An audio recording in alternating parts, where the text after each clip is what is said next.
Okay, hello everyone. Here I want to provide tutorial on how to change text size in DuckDuckGo app on an Android device.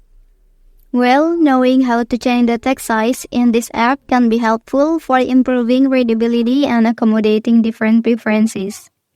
Adjusting the text size allows you to customize your browsing experience, making it more comfortable and easier to navigate.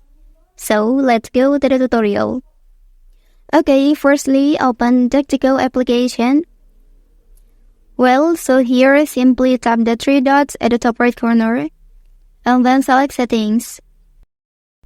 Okay, and then in this page, scroll down till you find Accessibility option and tap on it.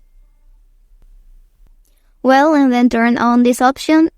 And finally, here you can manage the text size by dragging the slider to the right or left side according to your needs. Okay, that's the tutorial on how to change the text size in DuckDuckGo app on an Android device. If you are helped by this video, don't forget to like and subscribe to get other information from this channel. Thank you.